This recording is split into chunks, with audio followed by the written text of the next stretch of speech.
This is a presentation of Northeast Streaming Sports. You're listening to TGI Sports Talk with your host Keith Angle on Northeast Streaming Sports.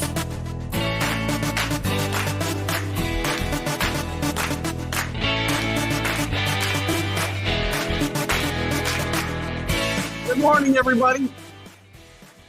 Keith Angle for TGI Sports Talk with a special Stream of Consciousness show, our Christmas Eve stream of consciousness. We won't be on Sunday as it's a Christmas holiday, but I do want to wish everybody that tunes in and watches this and participates in my show, whether it be guests, whether it be co-hosts, whether it be participants who are here weekly, or people to just watch the show passively in the groups that I share to. Heartfelt Merry Christmas, Happy Hanukkah, Happy Kwanzaa, Happy Festivus, Merry Festivus. Whatever it is you choose to celebrate, I hope that you guys will have a safe, happy, and joyous one with your family and friends. We'll spend a couple hours here today, or as long as we have participants. I know some of my participants were in the Mac and Jack show here just a little bit ago, which I just left. So we don't know if they'll jump over or not. So hopefully CA and Rick will join us, and some of our other regulars will be with us today. And if they're not, we'll cut the show a little bit short, as it is a holiday, a pre-holiday. Christmas Eve is a holiday, correct? I mean, to me, it is. Lots to talk about today. We'll get into the NFL. I want to talk a little bit about Franco Harris and his legacy. I want to talk about the playoff picture. The Jets coach suspended for gambling. We'll talk about some other things. The Pro Bowl joke. What a joke the Pro Bowl has become. Tyler Huntley, I don't care if it's a fourth alternate, which makes you, I guess, you're the seventh quarterback. It's still a joke. We'll get into Major League Baseball and some of the signings and trades recently. We'll get into the Mets signing of Korea, some of the other things going on around the league. We'll talk a little bit of college football and the scores. Not too much. We've got there's some news about some transfer moves and maybe a little bit of college basketball. I'd love you guys to carry the show a little bit today too. You throw topics out and we'll discuss them. I don't even care what we're talking about at the point in the show. It'll be literally a stream of consciousness today. You guys will jump everywhere you want. Good morning, CA. Merry Christmas to you. Merry Christmas Eve to you. And Merry Christmas to everybody else tomorrow.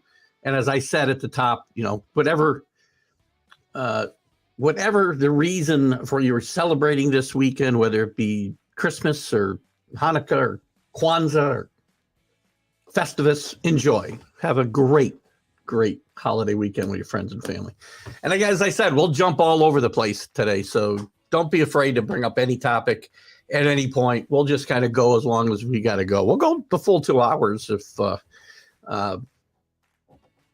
the content and the conversation warrants it. Then we'll take it wherever you want. I'm going to start with the NFL. I want to talk a little bit about Franco Harris. Franco Harris, as you know, passed away. Oh, there goes the elf. Oh, gosh, sorry about that, Mr. Elf. Elf abuse. I'm going to be canceled. Franco Harris passed away unexpectedly at 72 years old earlier this week. And, for people of my age, and if you're young and you don't have a strong recollection of Franco Harris, go back and watch Franco Harris play, especially in playoff games, Super Bowls. The man he would take over these games. Before Terry Bradshaw became Terry Bradshaw, Franco Harris carried this team. And he's in the Hall of Fame, and he was about it. It's shocking to me, as I mentioned on Friday, I think, on the Are You Serious show. It's shocking to me that they've never gotten around to retiring his number in Pittsburgh, his number 32. And they had already planned an elaborate celebration or commemoration of of of the Immaculate Reception. This is the 50th anniversary, and they were going to retire Franco's number. Still shocking to me they haven't got around to this. And now it takes on a whole different tone, I guess. I'm sure it will still be a celebratory thing, but now it's going to take a sad turn to it as well. As Franco, just days before this happens, I don't think game's tonight or tomorrow. We'll talk about it in a second. It's either tonight or tomorrow night. And I didn't get a chance to say this, by the way. One of the topics we were talking about on Mac and Jack just in the last hour, Pags brought up a question about whether, celebrating these players or past accomplishments or, past players, past championships, whatever, had any effect on the players playing the game that day. And I didn't get a chance to pipe in, but Pags was certain that it didn't mean anything. I think in certain circumstances, it absolutely means something to the players on the field, and it can ramp up their play. At least to get started in the game, the energy level pumps up. I think it will help the Steelers this weekend because this will be a very emotional event. Number one, the Immaculate Reception is not only one of the most iconic events in Pittsburgh, it's one of the most iconic events in NFL history. And when you tie that together with retiring Franco's jersey and the fact that his death is so raw in people's psyches, I think it's going to have a tremendous effect on the Pittsburgh team tonight. I think it will give them some extra energy. And again, I say tonight. I can't remember if that game's tonight or tomorrow. The days are starting to run together. What do we got here? Good morning, Rick. We had some fun for an hour on Mac and Jack. Things several times derailed, as they often do on this show as well. But we had some fun talking about a celebrity boxing match coming up between Jamie Pags and Frank Laterzo from Club Fist. And Jamie managed to piss pretty much everybody off on the show this morning except me. Franco killed your Vikings in the Super Bowl. I think Super Bowl, one of the early ones, 5, maybe 6. I don't remember the number. That was the year they played, I think, in New Orleans, like in the old Sugar Bowl, like a Tulane Stadium. And outside, I think it was cold and rainy. Rick, you can remind me. The game was a defensive struggle. I believe it was 2-0 at halftime. And I think the final was something crazy like, I don't know, 13-7. I don't know. Some weird number.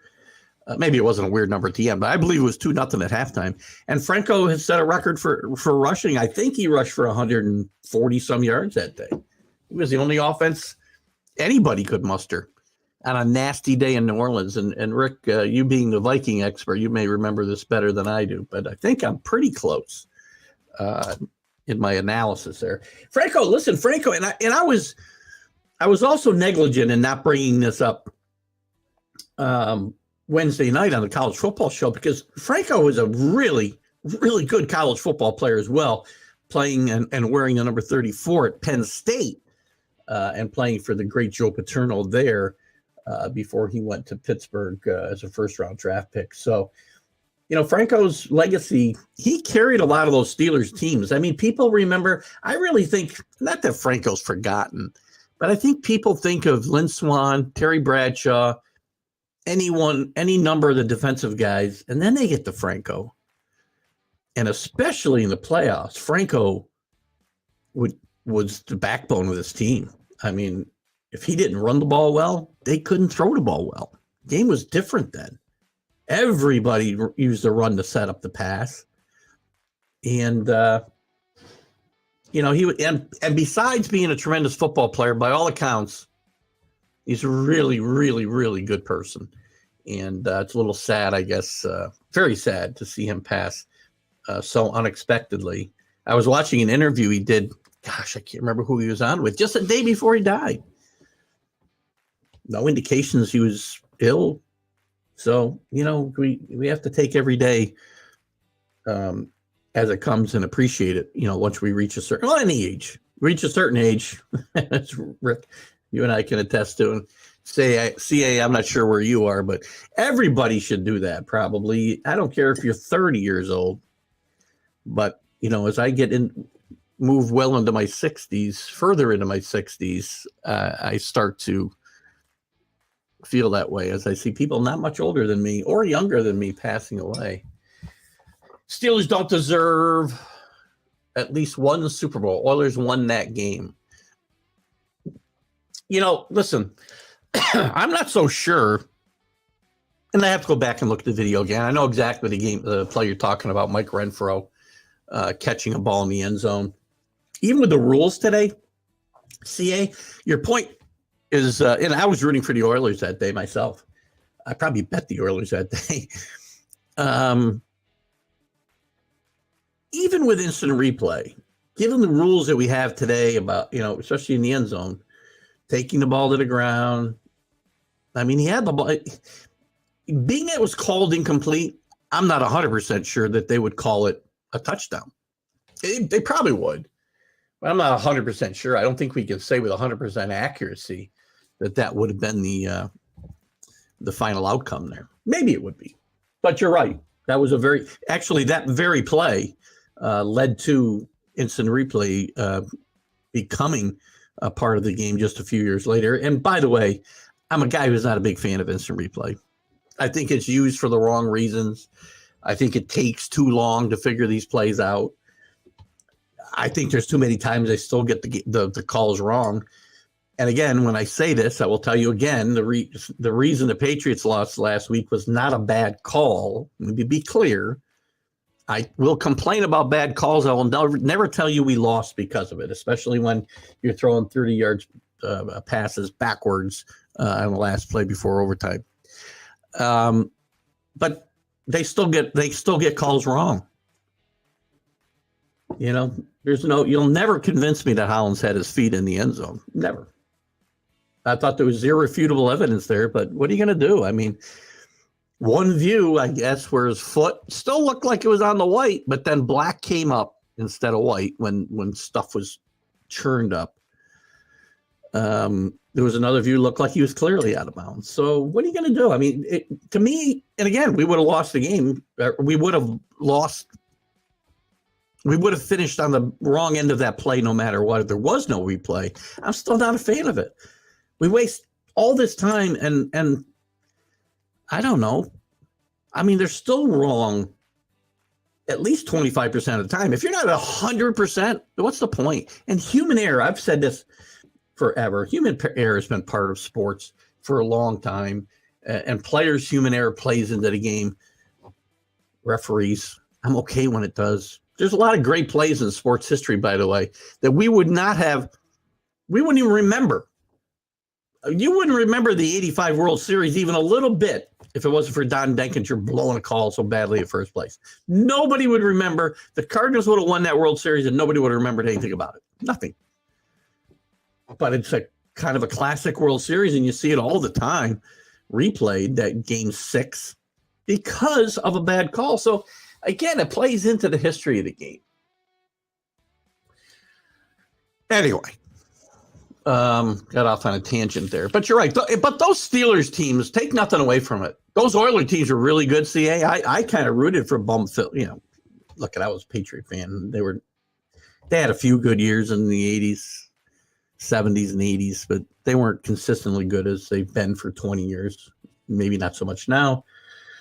But when we get to the playoffs, I was always rooting for the Oilers to get over the hump and get into the Super Bowl. But they had the Steelers standing in their way. Raiders were good at that time, really good at that time. So, again, I don't know whether. Again, I have mixed feelings on whether Mike Renfro made a great catch. Dan Pastorini made a great throw. Mike Renfro made a great catch. That was a really good football team for about 3 years. And then they started going backwards. They started doing stupid stuff. They traded for Kenny Stabler, who was beyond his playing career. Then they traded for Archie Manning, who was beyond his his shelf life as well. I don't know. Let's jump into the NFL. And again, we'll jump all over the board today, guys. I'll any topics you want to throw out there, we will talk about at any point in time.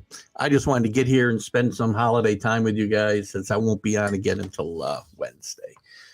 Some news in the NFL. Hurts, as we know, is out this week. His status for next week uncertain. Gardner Minshew will play. A lot of debate on the Mac and Jack show about whether it will make a difference. How can it not make a difference? You know, I love Pags, but good morning, Billy. Merry Christmas to you. Lots of Facebook today. Or is there something else? I got to tell you, I think I will stand up for my team when I think something is said that is wrong. You guys have seen me do that, and I'm very passionate. But I think I'm also level-headed when it comes to my team. I'm not going to tell you they're going to go 18-0. I'm not going to tell you that it makes no difference who my team puts out there at quarterback. Yeah, too many of these. And again, Pags is a super fan, so and I root for my team always. I'll pick my team to win today. I'll pick my team to win the next 3 games. Doesn't mean I think they're going to win them. I believe in being honest to a fault. I will tell you the Patriots have big holes. I will tell you the Yankees still have huge holes. It's not easy. Keeping, I think, some kind of, what's the word I'm looking for? So the phrase is escaping me. But I don't want to just be a homer. I'm going to tell you, if I argue with you about something, I truly believe it. I'm not just saying it because, lots of football, lots of Facebook. Lots of football today, wall-to-wall football. Tomorrow we got 3 games as well. We'll get into those games as well here very soon. We'll talk about your Jets' performance on Thursday night as well. What else is going on here? We talked a little bit earlier, too, about the wide receiver coach Miles Austin for the Jets being suspended for a year for gambling, which is prohibited by all professional sports teams. And it's also, I don't know, again, you can't have, for leagues to be in bed with gambling sites and have the strict rules they have about gambling. Miles Austin didn't bet on football. He didn't bet on college football. But he did it from the facility, which is certainly a no-no. We saw Calvin Ridley get suspended here last year, I think, for a year. Will this affect the Jets? No, the Jets are effectively done. 7-8, even if they went out 9-8 rather. And I said a few weeks ago I thought 9 wins would get in. I'll break it down for you a little bit. I no longer think that. It's possible, but I don't think it will happen. It kind of depends on Miami. So there's that news going on. There's sources are saying that Sean Payton, and another indication that he's getting ready to bounce back into the NFL. Where that is still up for debate, but the talk is that he's already putting together an all-star staff that would include former Broncos head coach and defensive coordinator galore around the league, Vic Fangio, to be his defensive coordinator. So if he's out here talking to coaching candidates, he's going to get a job next year. Now, the question is going to be, where's he going to go and what job is going to be the jobs that are available? Let's talk about this for a second. Sean Payton, what jobs will be open? Bills, no. Dolphins, no. Patriots, no. Jets, no. Bengals, no. Ravens, no. Browns, maybe the Browns job could come open. I still think Ryan Day ends up in Cleveland. Pittsburgh, highly unlikely, but possible. Tennessee, never know. A lot of talk about the Ohio State alum really loving Mike Vrabel. There's some change need to be made there. Jacksonville, no. Colts are looking for a coach. No quarterback. I would think Sean Payton is going to go somewhere where there's a quarterback or someplace he can bring in a quarterback. Texans, I wouldn't doubt Lovie Smith is done after 1 year, but I don't think he's going to get that job either, take that job either. Chiefs, no. Chargers, no. Raiders, who knows? Don't count out Josh McDaniel being one and done. Nathaniel Hackett in Denver could easily be one and done. That's a landing place for Sean Payton, but again, no quarterback. Where else? Eagles, no. Cowboys, maybe. And that's, again, where everybody thinks he'll end up is in Dallas. I still think it's probably the most likely chance, barring a Super Bowl victory. The man that Rich likes to call Fred Flintstone will probably, I think, be out of a job if Sean Payton wants to be the Cowboy coach. If he doesn't want to be the Cowboy coach, then McCarthy will probably keep his job. Giants, no. Commanders, no. Vikings, no. Lions, no. Packers, no. Bears, doubtful. Although that'd be intriguing. Wouldn't it be intriguing to see Sean Payton take the Chicago Bear job with Justin Fields as a quarterback to nurture? I find that interesting. Bears might be interested if Sean Payton is. Tampa Bay, possibly. Carolina, looking for a coach. Again, no quarterback, though, in place. Saints, he's not going there. Falcons, no. 49ers, no. Seahawks, no. Cardinals will be looking. This is an interesting scenario. The Cardinals or the Rams. A lot of talk again about McVay maybe wanting to jump out of the Rams job. And I would think Cliff Kingsbury is going to be in trouble in Arizona. And maybe Arizona can lure Peyton there to work and maybe get Kyler Murray to grow up. We'll see. Let's see what you got here. Jets quarterback usage is a joke. Even the defense has accepted the offseason. Listen, I said when Zach Wilson, and I've been a big supporter of Zach Wilson, where a lot of Jet fans weren't. I stood up for this guy.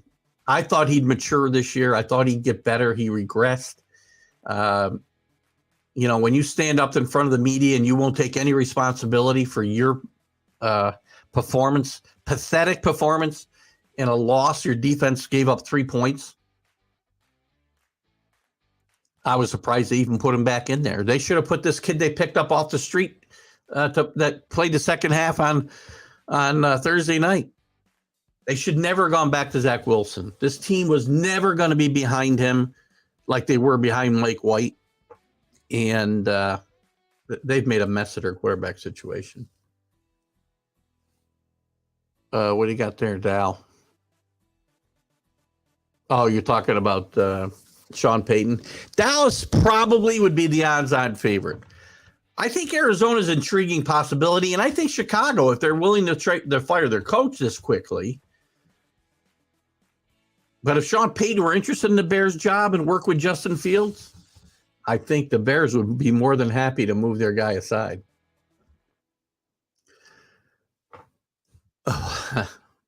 Bears, yes, Vikings are in the playoffs. Dallas after they lose in the playoffs. I think anything short of a Super Bowl win, and I do think Dallas will lose to the Eagles in the NFC Championship game, by the way. I will go on record as saying that right now. Flag football game for the Pro Bowl. You know what, CA? I know you brought this up in and I saw one of the comments that I don't think Mac commented on. But I agree with you 100%. I said, and maybe before you got on, that the Pro Bowl was a joke. First of all, what's this guy's name? Tyler Huntley? Is that his name? The guy quarterback. He played 3 games for the Ravens. He's the 4th alternate. Now, I know that means he's like the 7th quarterback, right? They take 3. I think they take 3. So you got alternates after that, and he's like the 7th guy. But there's still guys that have played more and better than him. So this is an indictment both on quarterback play, because quarterback play has been atrocious on half the teams in the league this year, and the Pro Bowl itself. It's outlived its usefulness. We don't play, as CA says here, we play a flag football game now. We don't play a game, thank God, because the game got awful. Why even bother? Don't even pick teams. CA mentioned before, the all-pro team is all I need. I don't need 7th alternates. Just pick a first and second all-pro team, and that's enough. And then forget about the Pro Bowl altogether. You don't need the festivities. You don't need any of that other crap going on. San Diego for Peyton. I'm assuming you're talking about here, CA. I'll tell you what. I think Staley's a good football coach. Some of his decisions on fourth down and time management leave a little to be desired, but sometimes there's a learning curve there, as Andy Reid is proof of. I really think that won't happen only because San Diego's getting healthy right now. Bosa could come back for the playoffs and further help the defense, which has been a big problem. But all of Herbert's weapons are getting healthy at the right time.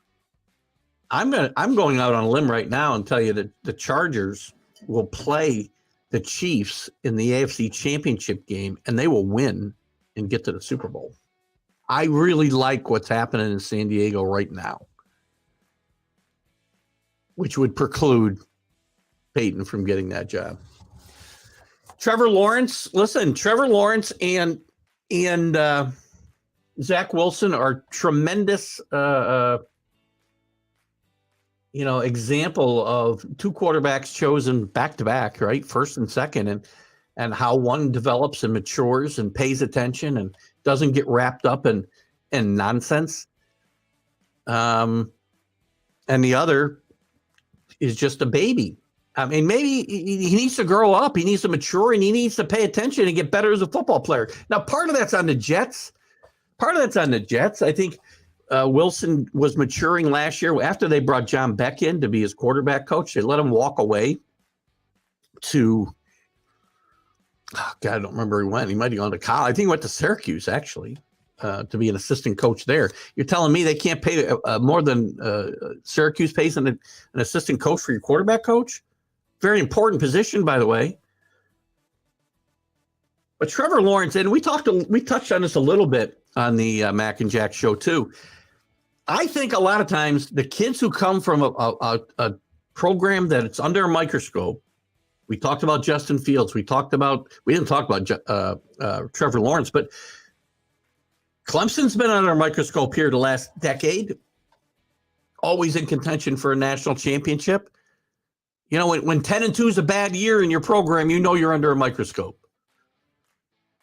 And these guys are better prepared to come into the NFL and handle the stuff that comes at them, whether it's criticism, bad press coverage, getting booed by fans, frustration and struggles as teams try to get better. And Zach Wilson came from BYU, where there's nobody paying any attention. It's a good football program, but there's no scrutiny on that program like there is Ohio State, Clemson, Alabama, Michigan, wherever you want to mention, Texas, Oklahoma. Although I guess the Oklahoma quarterbacks don't seem to be that well prepared. But Trevor Lawrence, Billy, you're right, look great. And I'm going to tell you right now, I said it a few weeks back. Watch out for Jacksonville next year. This team, you're watching them mature before your eyes. Their defense is playing really well. They run the ball with Antonin, if I'm saying his name right. They got some good receivers, and their quarterback is becoming a leader before your eyes. He's got to take a little better care of the football. I think he's had 8 or 9 fumbles this year lost, and that's not a good sign.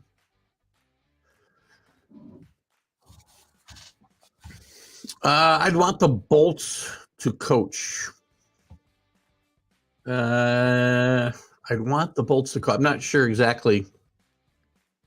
You got to make that a little clearer for me, CA. What else did we want to talk about here?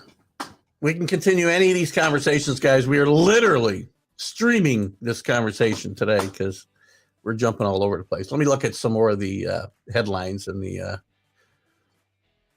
hang on one second. Back to the NFL headlines. We talked about Peyton Huntley. We talked about the Pro Bowl. What a joke that is. We talked about Franco Harris. Ryan Tannehill has had surgery for the injury that he has on his ankle.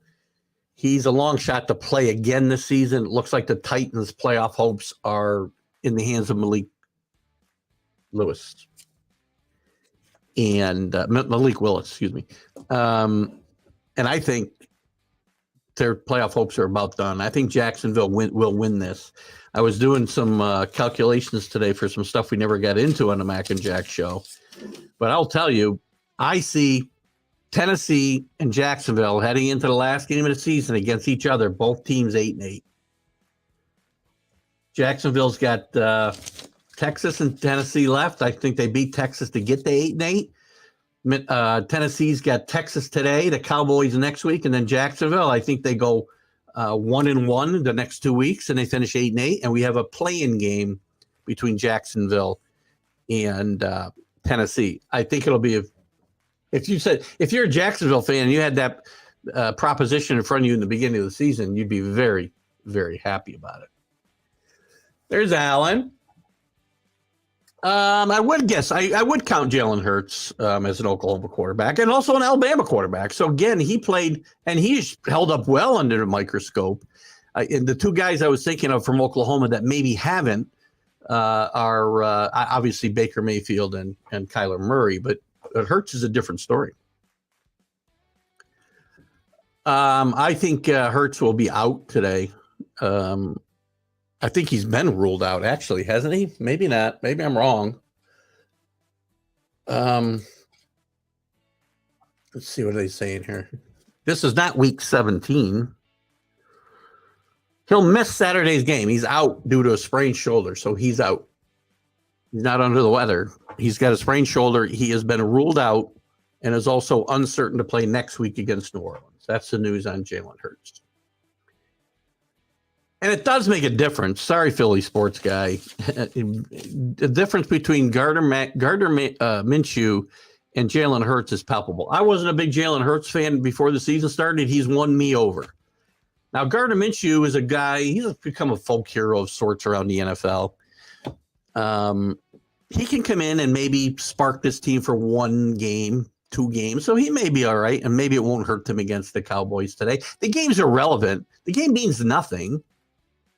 So as when it came to me and they said, well, how do you think about the impact? I said, I don't really care. The game means absolutely nothing today. Maybe it matters to the Cowboys, and where they might end up playing in the playoffs and whatnot, but I don't think the game really means that much. Then the conversation, I'll get to your comments in a second, guys. And then the conversation came around to, well, it's a good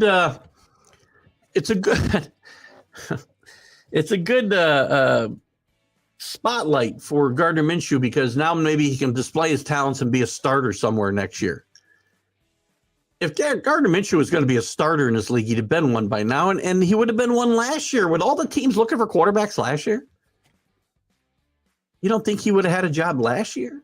Now, the quarterback play is still pretty bad around the league, and maybe he will get a job. But these guys like him do not turn into stars overnight all the time. Geno Smith has done it in Seattle.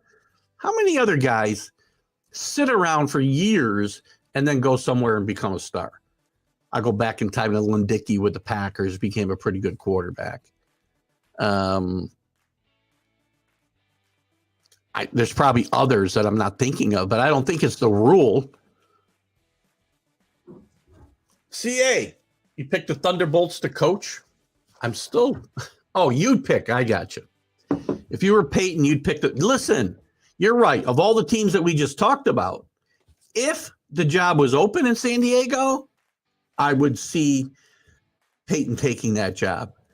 But I think that job is less likely to come open and say, I don't know that the Chargers would throw their coach. And again, I just said they're going to go to the Super Bowl. So if that happens, they're not firing their coach. But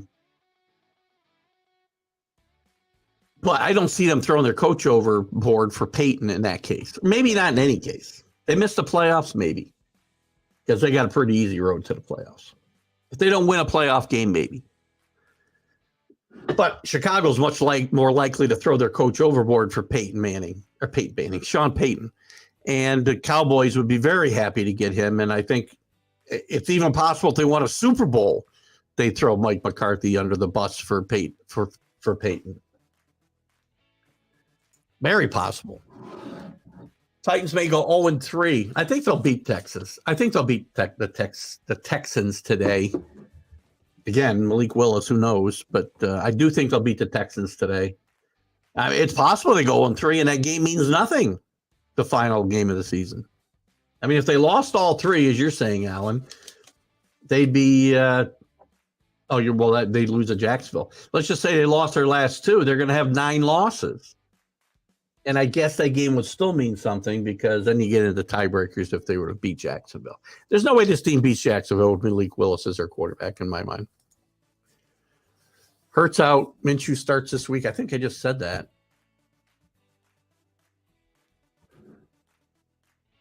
You had said he was in it. Maybe it wasn't you that said it. Sorry. Yeah, Hurts is out. So maybe you were writing that when I said it. Don't know, Alan. But anyway, we've already got that. Oh, you're feeling under the weather. I got you.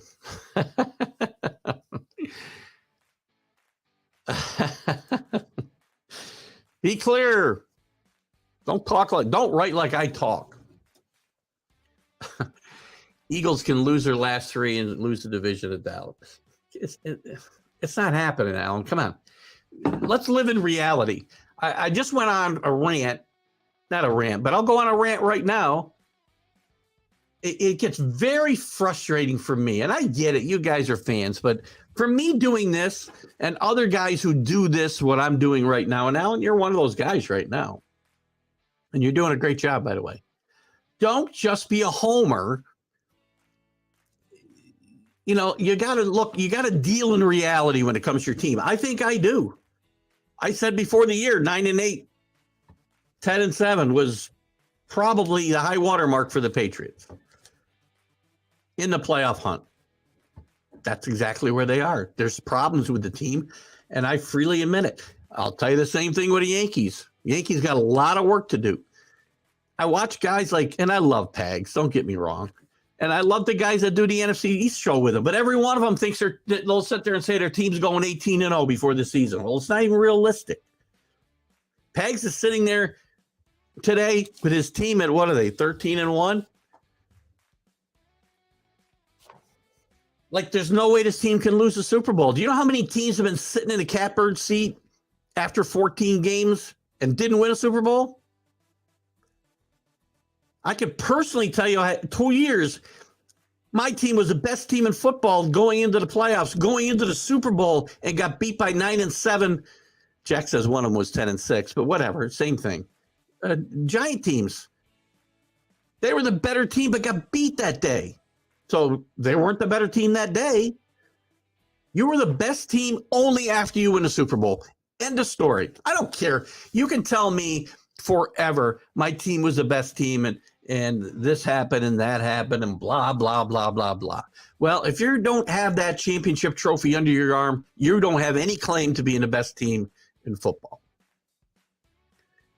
So, and then I hear that from a lot of guys who do what I do.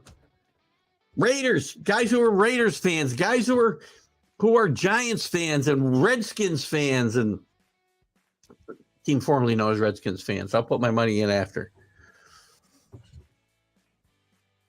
Unrealistic thinking. Now, do I want my team to win? Will I pick them and find reasons they can win? Yes, but I'll also point out all the things wrong. I can't even begin to describe all the things that were wrong last week. So again, be yourself. Again, just, they're not. The Eagles aren't losing their last 3 games, Alan. I don't care if Kurtz doesn't play again. They're not losing their last 3 games. Who are they playing?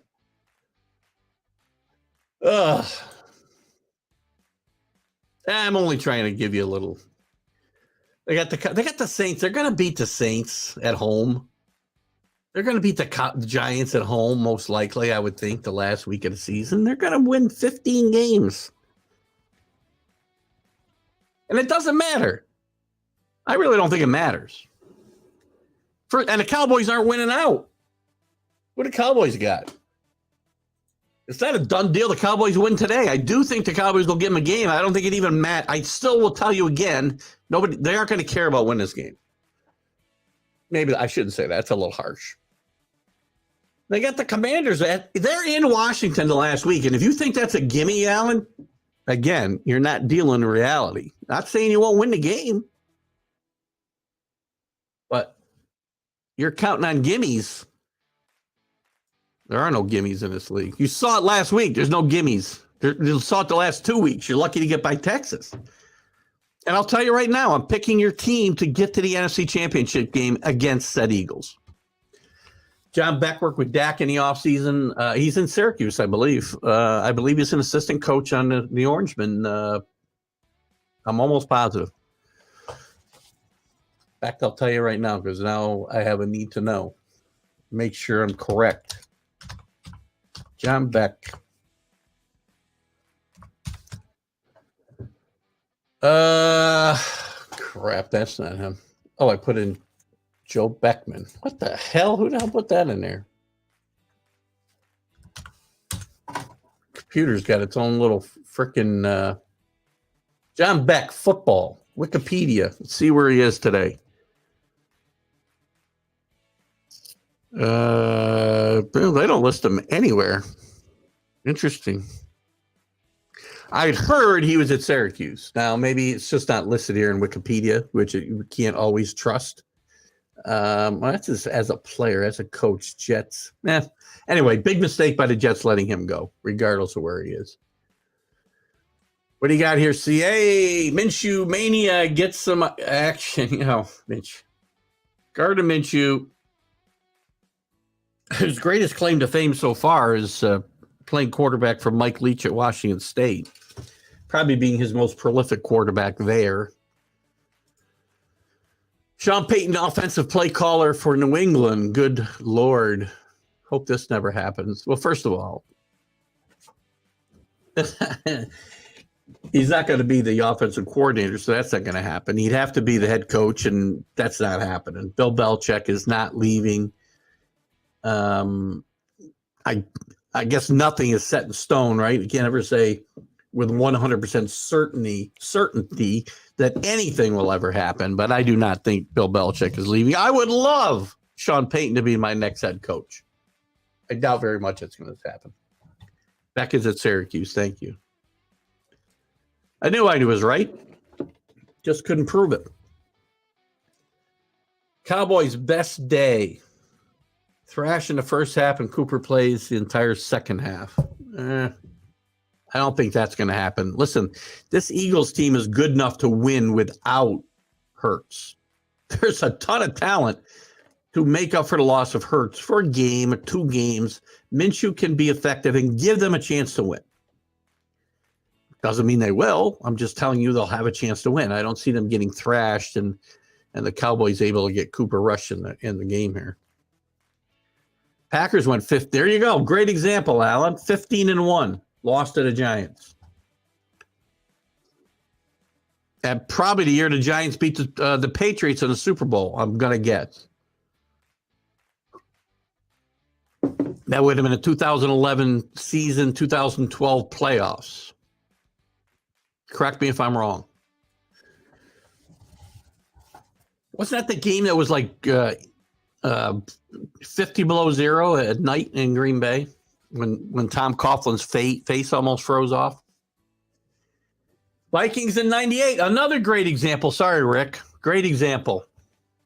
So listen, there are examples everywhere, and listen, I get it. When my team was the best, I would crow. But I learned something in 2007 that nothing's a sure thing. If you had asked me, I think the line in that Patriot game, that Super Bowl, was like 17 against the Giants.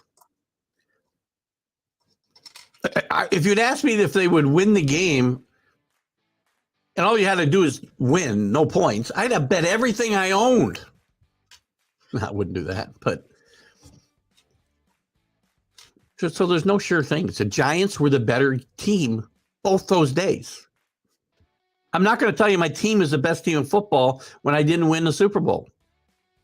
If they played the game 9 out of 10 times, would they win? Probably. But that isn't how it works.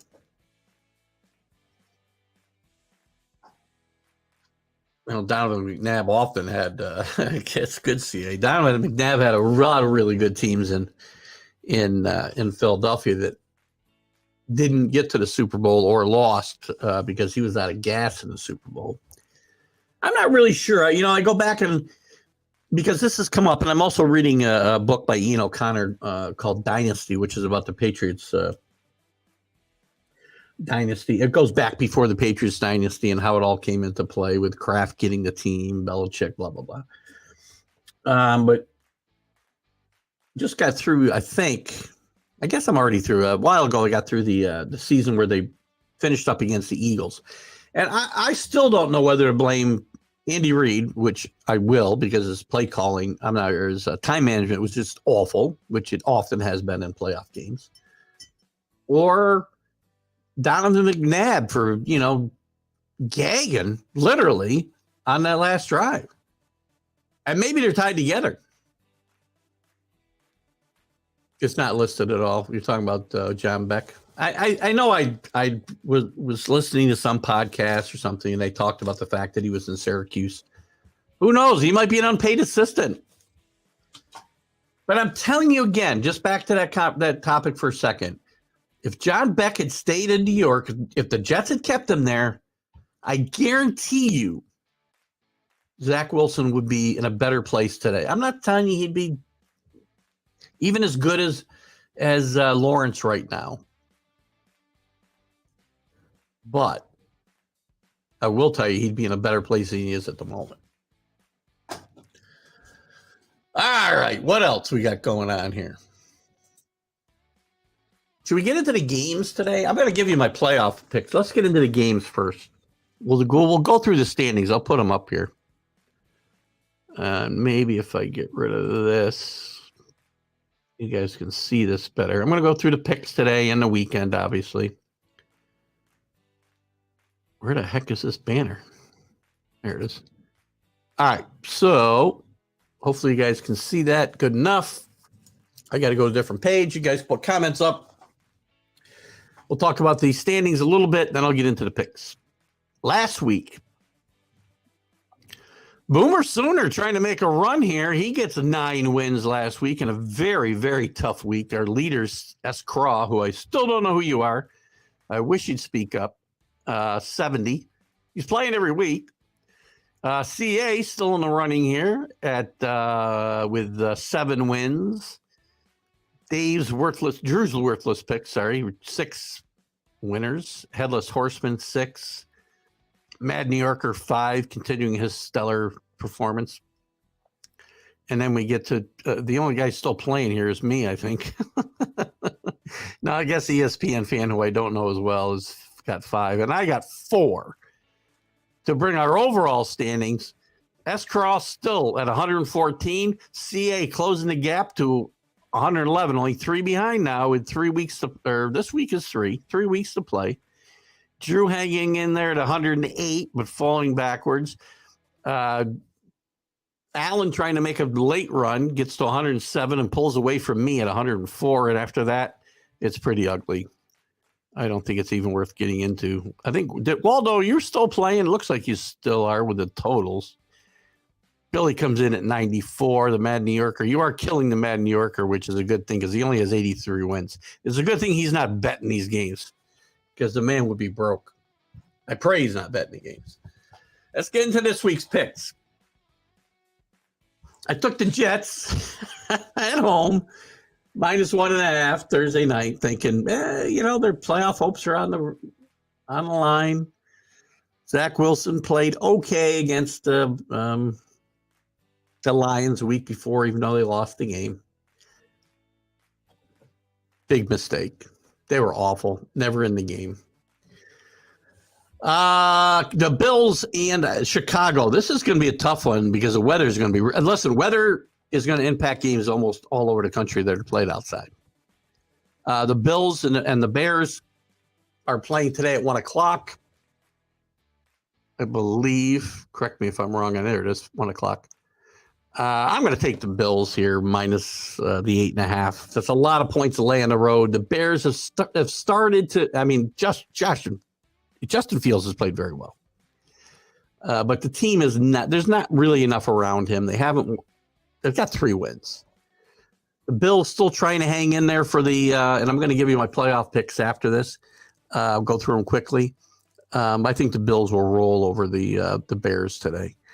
I'll take the Browns minus 3.5, even with the the abuser playing quarterback. The Saints just are no good.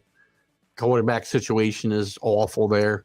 Going on the road into bad weather, I think the Browns should be able to, and hopefully Nick Chubb will have a nice big game here today as I'm in my fantasy semifinals in 2 leagues.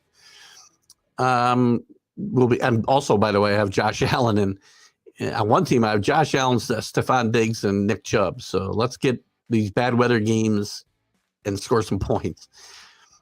I'm going to take the Texans plus 7.5 at Tennessee. I think Tennessee will win this game, as I said earlier, but I think it'll be closer than a touchdown or less, let's say. Kansas City minus 9.5 against the Seahawks. Chiefs looking to pour it on here, looking to try to get that home field away from Buffalo, which I think they will eventually, and I'll go through that in a minute. I just think the Chiefs are going to have too much firepower for the Seahawks today. The Seahawks have really come back to earth. The entire team, Geno Smith included. The Vikings minus 3.5, and the Giants seem to be a very trendy pick here, but I'm going to take the Vikings minus that 3.5. I wish it was 3 because I got a feeling this is going to be a tight game, but I'll take the Vikings minus the 3.5 here. I'm taking the Patriots plus 3.5, but again, to my earlier point, do I think the Patriots are going to win this game? I think they have to play their absolute best game. They've got to beat up Joe Burrow, take advantage of that weak offensive line. They've got to find a way to play very, very good defense. So they've got to keep Burrow, Chase, and the rest of those offensive weapons and mix it in check and score some points.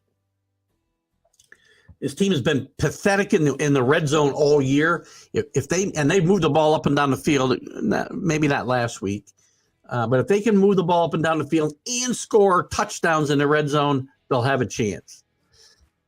It's a must win. Patriots really probably have to win all 3 games to get to the playoffs.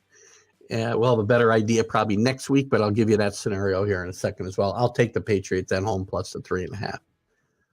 And just to be clear, if it wasn't my team, I'd probably take 3.5 in weather at home. It's not like this is a bottom dwelling team.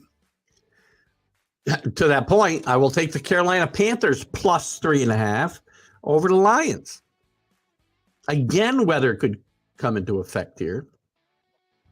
Will come into effect here. Lions play inside. I think Carolina and Darnold has not played great, but he's taking care of the football. And I think this will be a close battle, and I'll take the 3.5 at home. The Ravens with Pro Bowler Tyler, whatever his name is, Huntley, playing quarterback. I'm going to lay the 7.5 only because I don't trust the Falcons as far as I can throw them. I know Desmond Ritter's got the quarterback nod now. This division is so bad. Somebody's got to win it by default, but it's not going to be the Falcons. I'll take the Commanders plus 7.5 on the road. Listen, Brock Purdy's played great. Brock Purdy is one of the biggest stories, best stories in football this year. Last guy picked in the NFL draft. Led his team to 3 consecutive victories now. He's banged up, though.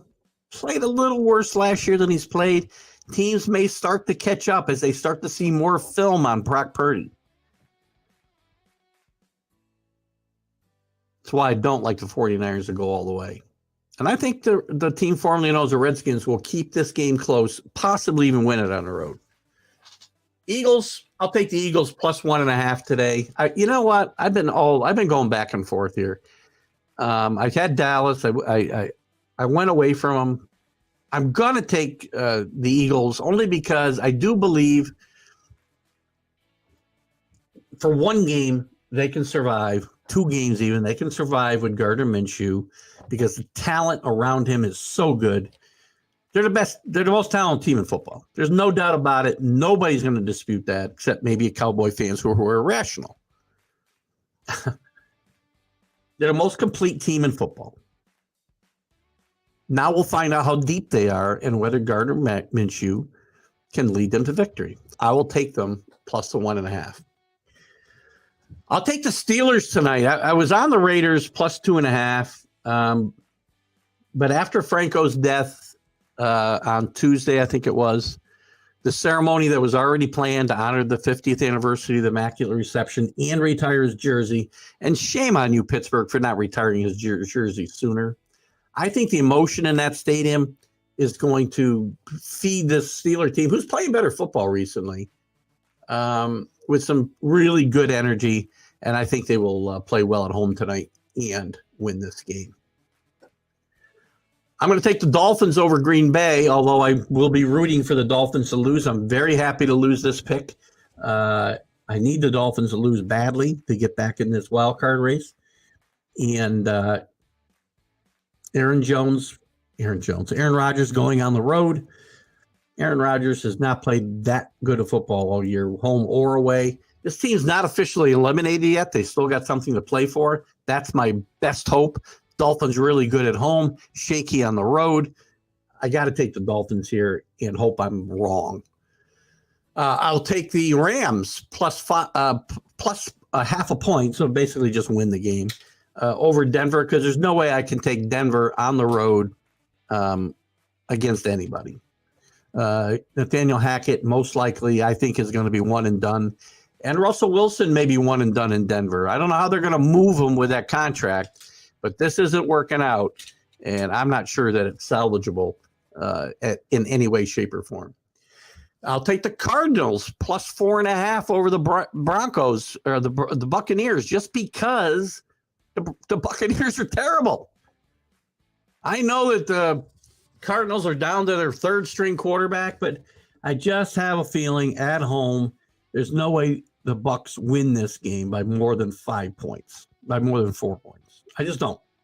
If they win the game, I see this being a field goal game and Arizona possibly winning and beating the Buccaneers at home. It's a coin flip, guys. To me, there's about 5 games here that you can't tell me definitively, oh, I knew they'd win. Maybe more. And I will take the Chargers on the road minus 3.5 just because they're starting to click. They've got their weapons back on offense. The defense starting to come around a little bit. They're still without Bosa, who may be back before the playoffs. I do think this team will have will have a potential to make a run in the playoffs. And I'm going to say right now that this team is going to surprise us and get to the Super Bowl. All right, let's see what kind of comments you got here before I move on to my picks. What am I missing here? Billy Pulver. I think I had a one fucking one. No, you had more than I think you had 4. Let me see. I got to look now. Hold on, Billy. I'll tell you what you had last week. What was that? Week 15? Waldo. Oh, you did have 1. Did you pick all the games? Did you really pick all the games, Bill? I'm curious. I'm sorry. The team formerly known as the Redskins to possibly sell for $7 billion. Man, you got to have a lot of money to own a sports team today, right? I love to tell the story when it comes to sports teams. George Steinbrenner, when he became he was just one of many buyers of the Yankees in 1973. He put up $10,000 of his own money when he bought into the Yankees. He managed to leverage his way to general partner and overseeing what became the most at one point, and probably still is, the franchise that's worth the most in all the sports. $10,000 of his own money he put up. Locks, Detroit. You love Detroit. You're going to pick Detroit no matter what. They're not a lock. That's a bad call, Alan. They're on the road, in the weather. They rely on their offense. I'm not saying Carolina's a lock either. I'm just saying this is a game that I wouldn't bet with your money. Or Atlanta. Again, these are games that I will stay away from and not bet either way. You want my lock of the day? Here's the teams I'll probably pick. I got room for 5 wagers today. And some of these lines will be different, so I don't know what I'm going to do. We'll see. I'm going to probably bet the Vikings. I'm hoping they go below 3.5. I'm going to probably bet the Redskins with, hopefully they go above 7.5, although 7.5 is fine. I don't want to bet the Dolphins because I don't want to root for them. I'm going to bet the Chargers. What is that?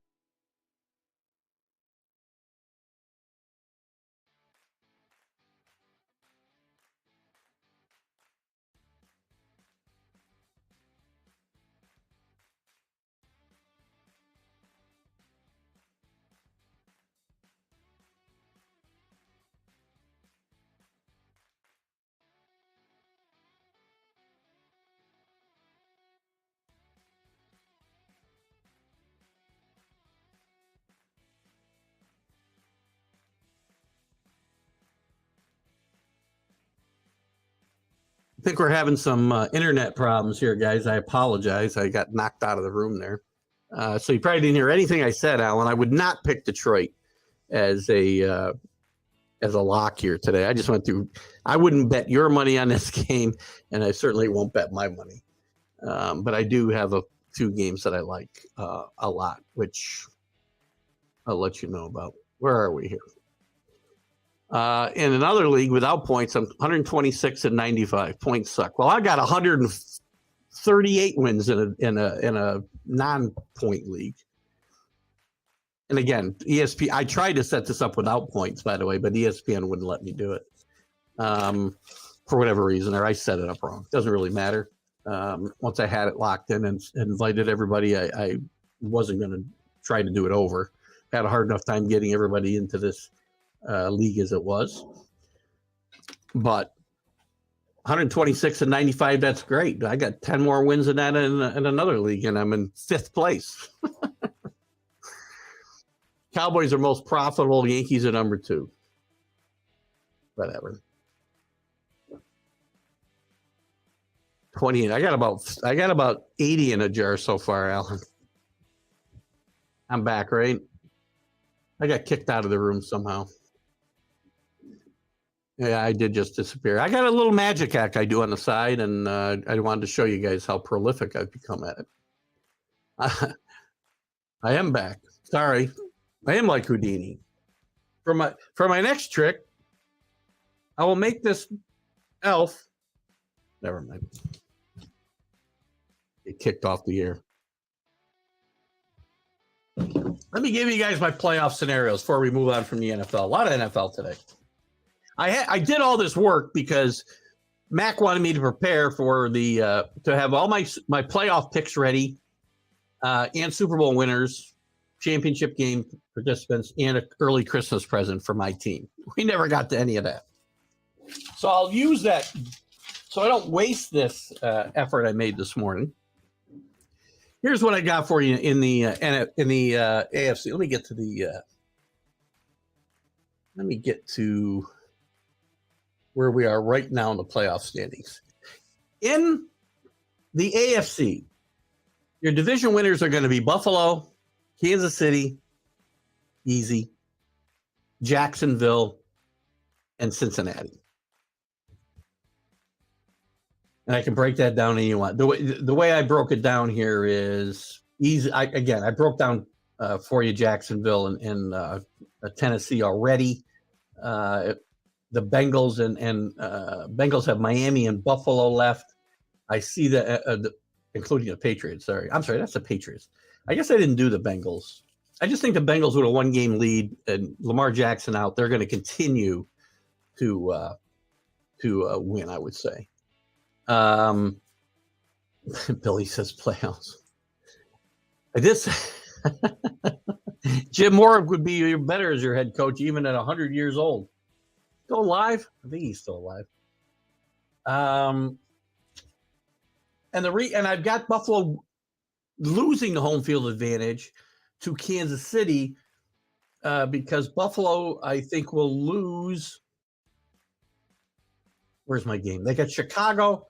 They got the Bengals. I think they lose to the Bengals and beat the Pats. So I think they go 2-1. They finish with 11 wins. How come that's not enough? Well, I'm sorry. They finish with 13 wins and 4 losses. I see Kansas City going 3-0 the next 3 weeks. They got Seattle, they got Denver, they got Vegas. That would give them 15 wins, 14 wins. Wait a minute. Yeah, 13 wins for Buffalo, 14 wins for the Chiefs. Chiefs will have the home field advantage throughout the playoffs. As far as the wild cards, the Baltimore, Cincinnati losers should be in, although it's not guaranteed. I think you're going to see Miami. They've got the Packers, the Pats, and the Jets. I can see them. I think they'll lose to the Pats, beat the Packers, and the Jets go 10-6. The Chargers, they've got the Colts, the Rams, and Denver. They're going to win out. They'll be 11-6. Patriots, best case scenario, they beat the Bengals in Miami, lose to Buffalo, they win 9 games. They got to sweep to win 10 and have any shot, most likely, unless I'm way off on these other predictions and 9 still is in play. I don't think it is. I think my team is in the outside looking in. Even winning, and believe me, picking them to win 2 of these next 3 games after last week's fiasco, very difficult, but I'll be an optimist here. In the playoffs, I foresee Buffalo getting upset and a final AFC championship game of Kansas City and the Chargers going to the Super Bowl. And you guys can make any comments you want on these picks. Remember, there's still a lot up in the air and a lot could change here. In the NFC, it's a little clearer. The Eagles are going to win the NFC East and have home field advantage. Sorry, Alan. You can dream up any perfect scenario you want. It's not going to matter. I should have put up my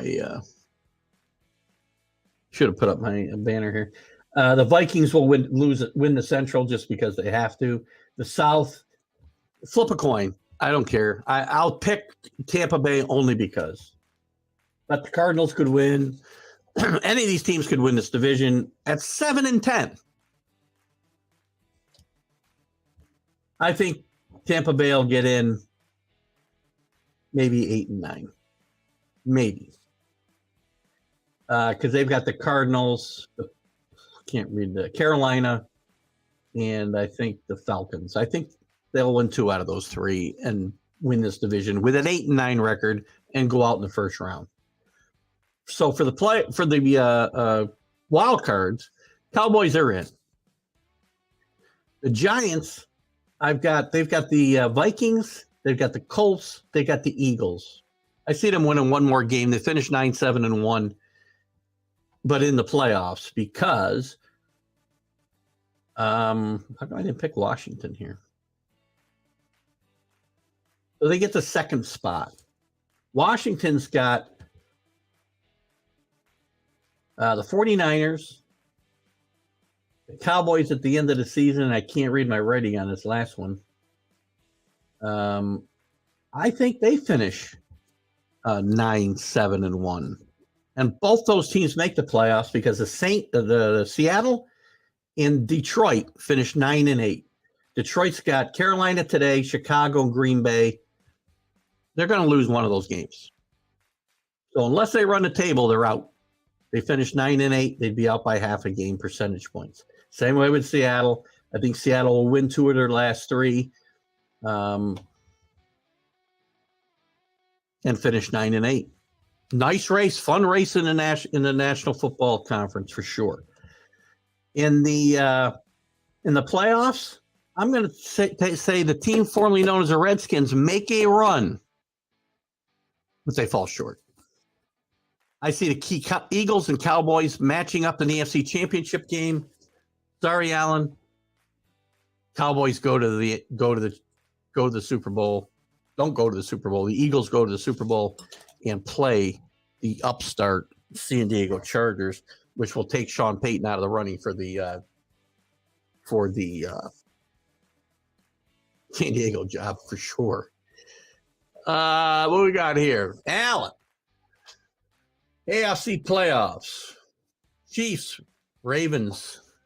Yeah, I'm not going to give it a matchups. Just too much can happen here. You can predict the Ravens. You can predict that. All I care about is who gets to the championship game. Once we get to the matchups, I'll redo my picks. But for now, I don't know who's going to play who, and I'm not going to get into that.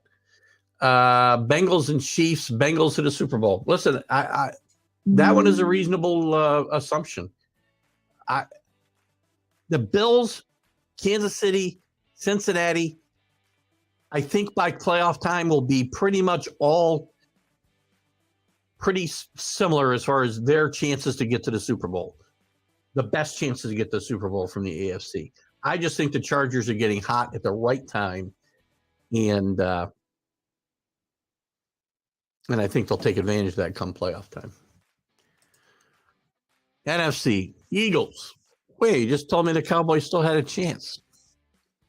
Lions, Vikings, Giants, 49ers, Cowboys, Falcons.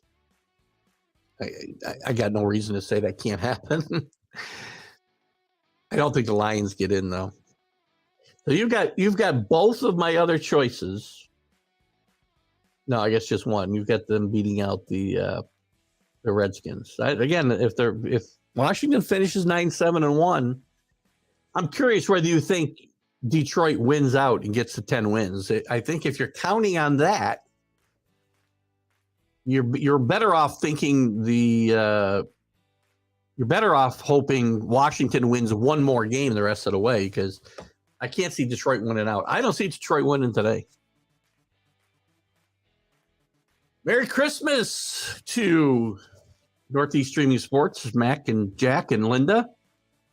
Great to have you. Hope the Pats win. Zappy's the key.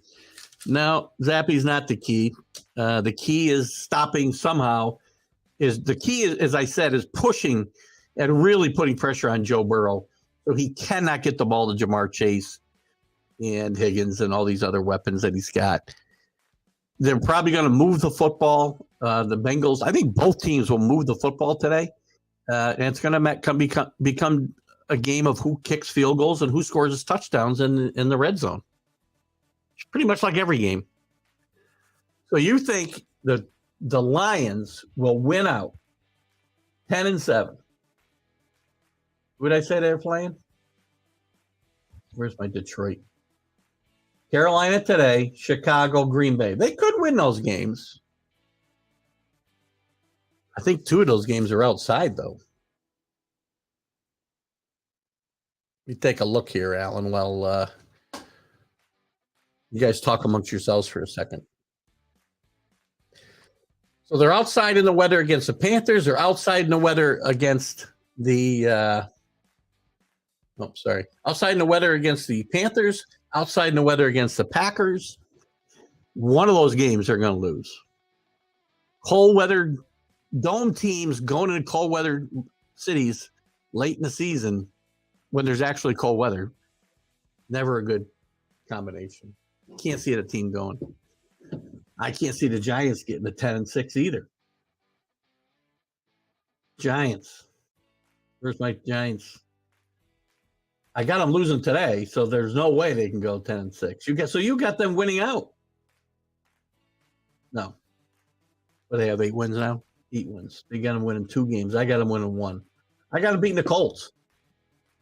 You must have them beating the Vikings today, I'm guessing. That's a trendy pick. Everybody wants to pick against Kirk Cousins. I should have learned my lesson betting the Vikings in my entire lifetime with Kirk Cousins there, but today I'm probably betting the Vikings. Maybe I'll bet under in every game. Bills Eagles Super Bowl. Bills win on a handoff from hell. Not sure what that means, but the key is the defective points. The key is defective points.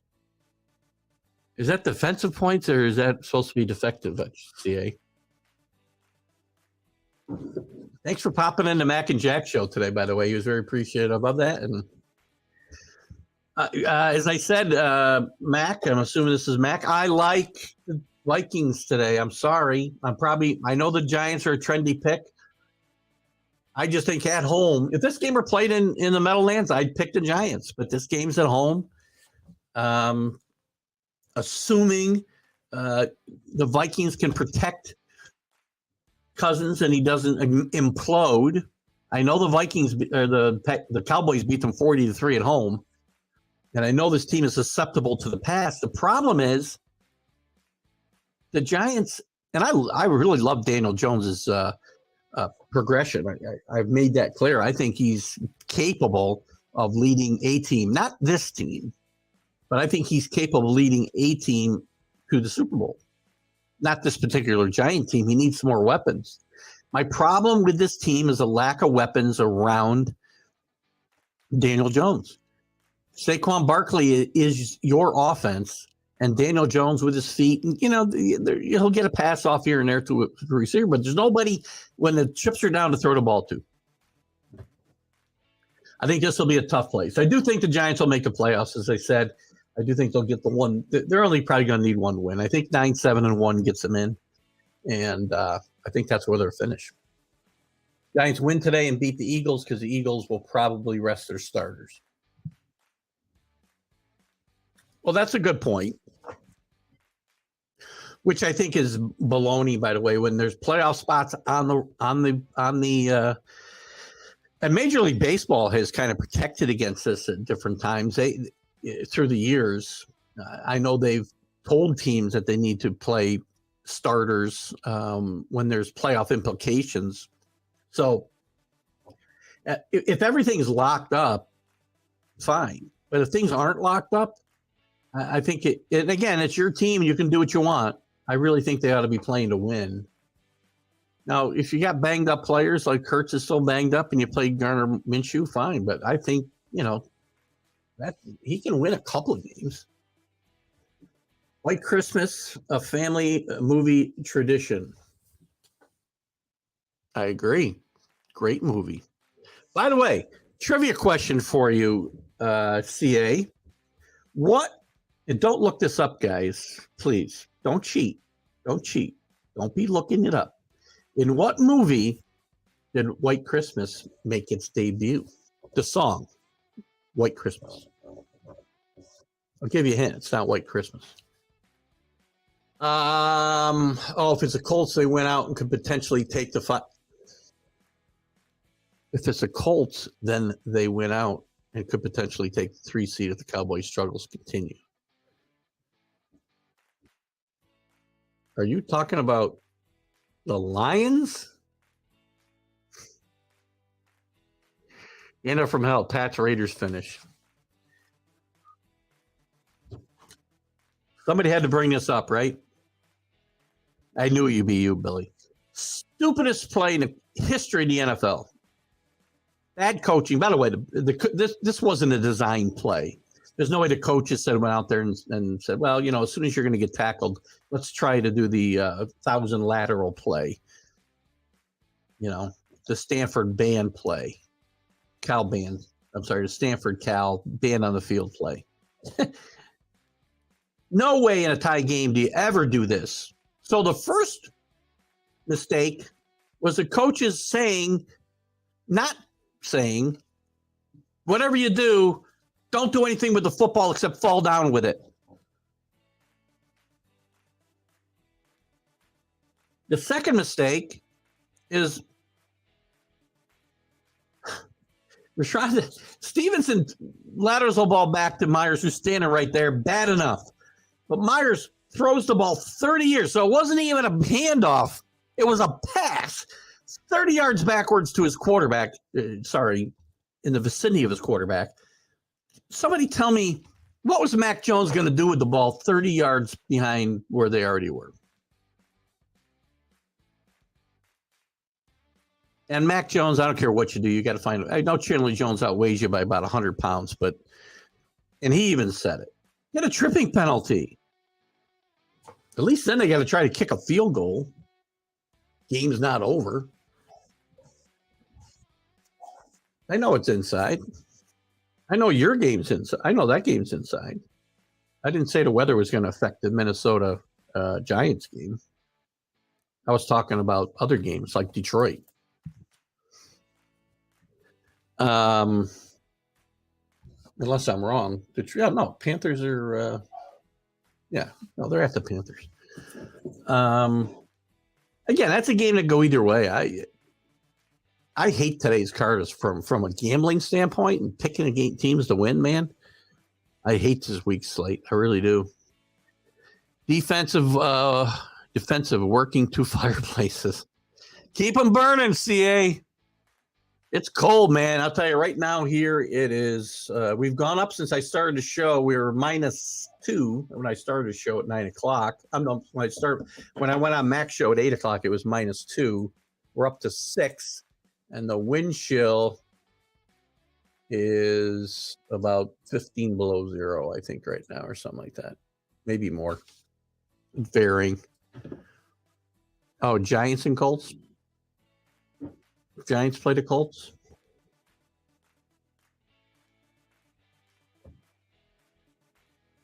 Yeah, Giants do. Yeah. So you think they're going to win 3? They're not going to win out. Well, I guess you're right. Again, I got to take into consideration. That's what making these predictions today. I didn't want to waste the work I did for Mac because they probably got into it after I left. Watch you, BP. Me too. I'm not sure where you're at there, Rick. Though I will say Jerry has been known to have starters play in games where they already have their spot finalized. By the way, I am a big believer in playing your players. I got into this with somebody here the last couple of weeks. Maybe it was you, Alan. I don't remember. The Patriots, throughout their 20-year run, all the years they were going to the playoffs and had playoff or home field or whatever wrapped up in the last week, they never sat their starters unless they were hurt. Tom Brady played every one of those games. Every one. And I don't believe, football players are geared to play football, just like baseball players are. Your body's on a schedule. You can't just interrupt that schedule, especially if you're looking at a bye week after week 18, like the Eagles will be, like either Kansas City or Buffalo will be. You don't play your starters in week 18. They don't play a game the first week of the playoffs. Now you got 3 weeks, and you're setting yourself up to come out stale and flat, at least early in your first playoff game. And I've seen it happen 1,000 times. Well, not 1,000. Hawaii Bowl tonight. Only one until Monday. We got there. Don't know if that's a game. Maybe I can bet that game, and I got to find the schedule here. Where are we? So Saturday, December. That's next week. What the hell is this supposed to be? Let me go to the scoreboard. That'll be better. Freaking, who cares about the games next week? I want to know about today. Saturday, December 24th, Middle Tennessee, San Diego State. I actually like San Diego State in this game, so it's possible I'll bet this game. Bet Wake Forest last night. Bet Houston yesterday. Got a push on them. They both won their playoff games yesterday.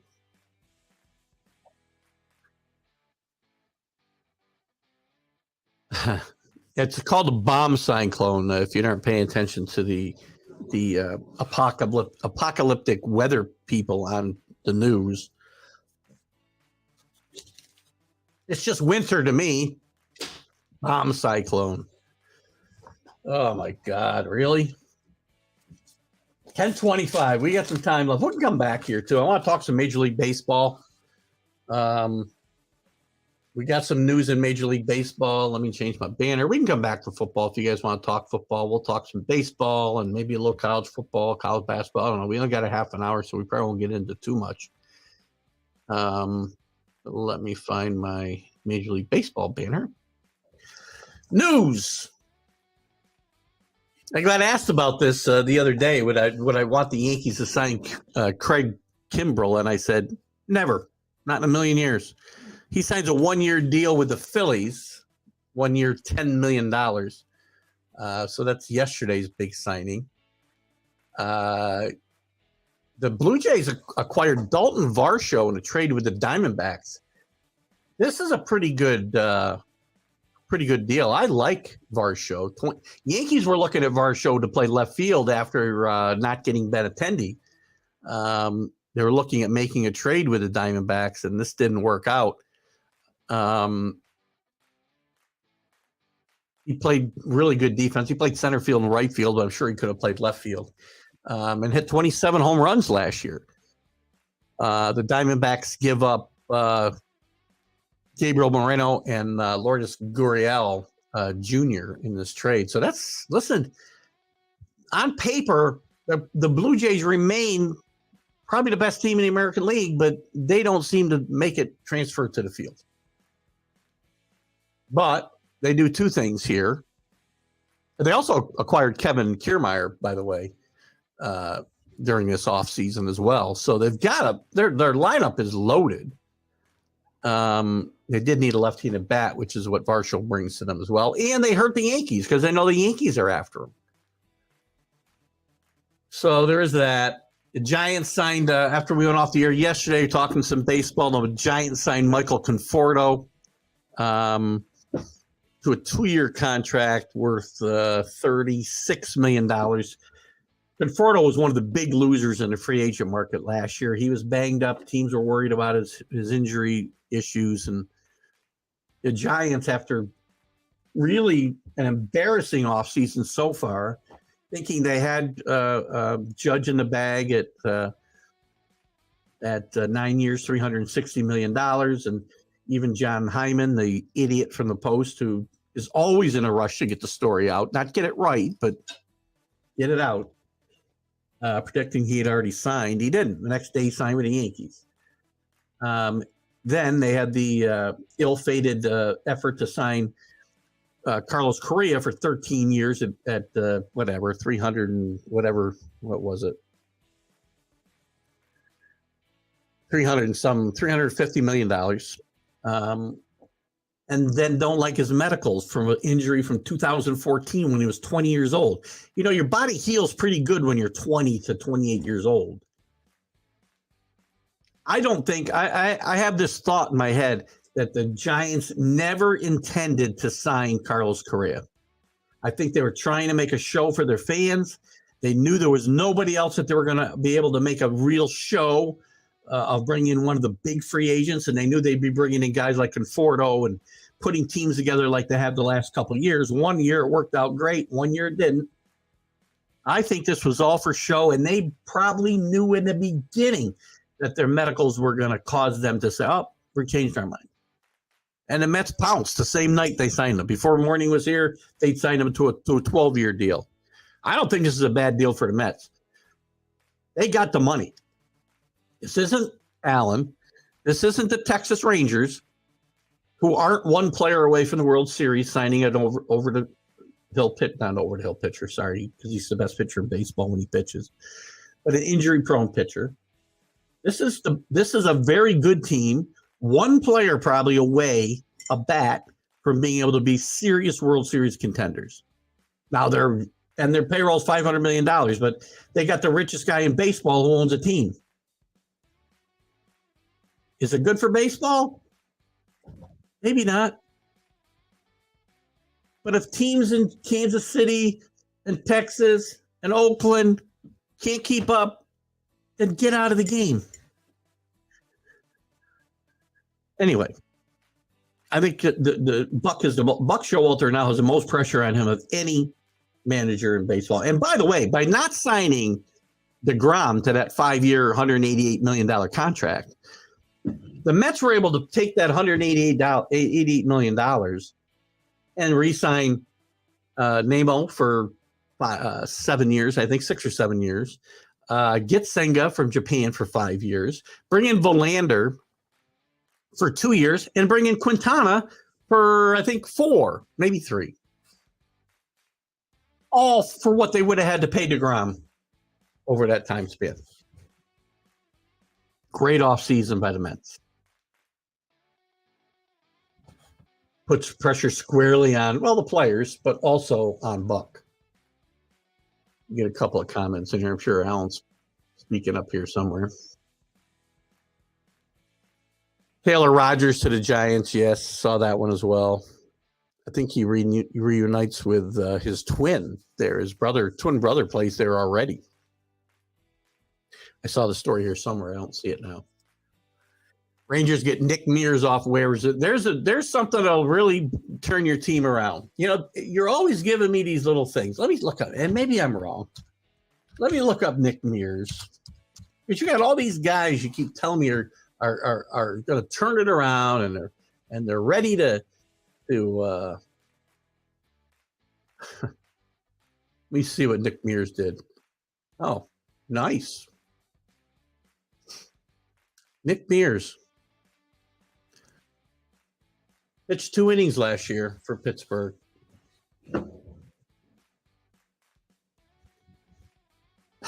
He can't pitch for the Pirates, right? I know he's a kid, 25 years old, though. That's not, a baby. But he can't get himself into the Pirates bullpen. Ugh. Breaking baseball news. No moves matter because the Astros will repeat. CA, I don't disagree. I mean, they brought Michael Brantley back. They bring in Jose Abreu, which is a bit of a departure from the way they normally conduct business. They lose Verlander, but they'll find somebody to plug in there. The Astros are the model franchise right now. They will be the odds-on favorite. The Mets will be very close. And they have to win. There's not more pressure on any manager in baseball. There's not more pressure on any of them than there is on Buck Showalter coming into this season. What do you got here, Rick? Blood pressure and Billy. I got it now. No, it's not Billy's fault. I mean, I had to address. What's funny about that New England play? I didn't even get mad until Tuesday because I was in shock watching it, saying, "No, this can't happen. Nobody in football is this stupid. The Jets aren't this stupid. The Texans aren't this stupid."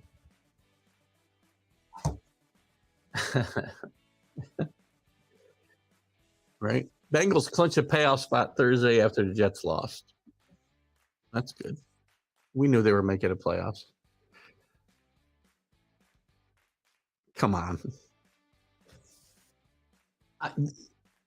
So did Edelman. So did whatever. I'm tired of these reports. These reports are bullshit. Most of them are bullshit. You think Gronk is going to sit out? You think Gronk at his age, with his injury history, can just sit out the whole year? What? And come back and play now? Which I'm not even sure if he can do. If he signed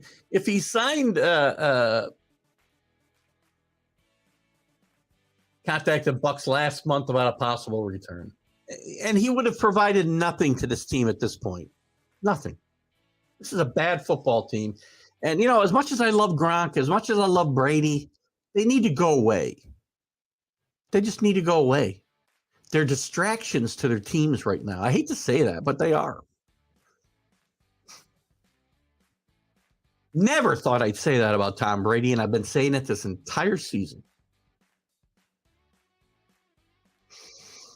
Cubs bring back Drew Smyly. That's a very small. Smiley's a decent pitcher, right? He's a guy we'll call an innings eater, which I never understood because what do I want an innings eater for if he stinks while he's out there?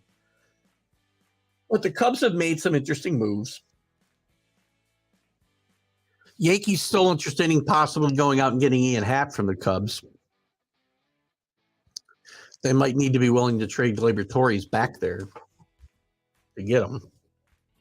I'd do that, though. Ian Happ's a nice player, really good defensive outfielder. I think he could play left field in Yankee Stadium easily, and I think he'd bring another exciting bat to that lineup, similar to what Bader does.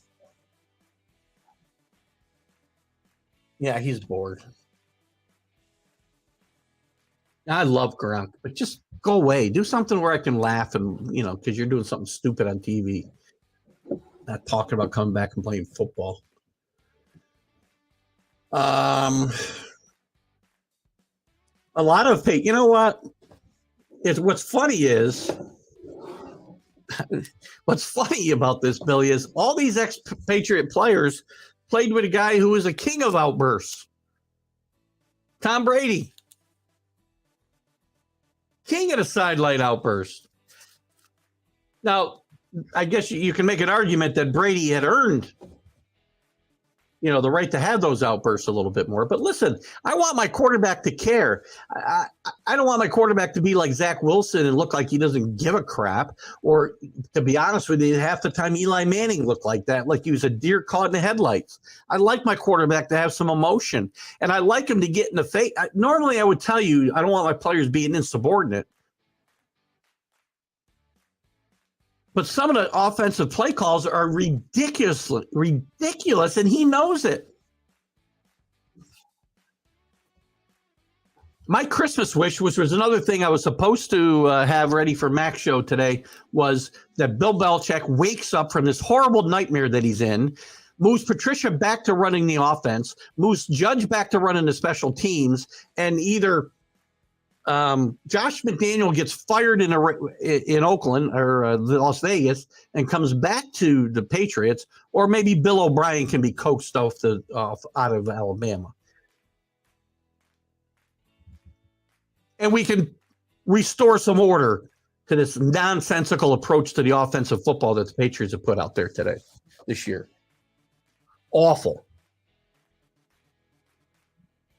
Craig said he was bored. Hello, Drew. Welcome back. Drew was on a 3-hour tour on the SS Minnow that lasted 6 months. Just kidding.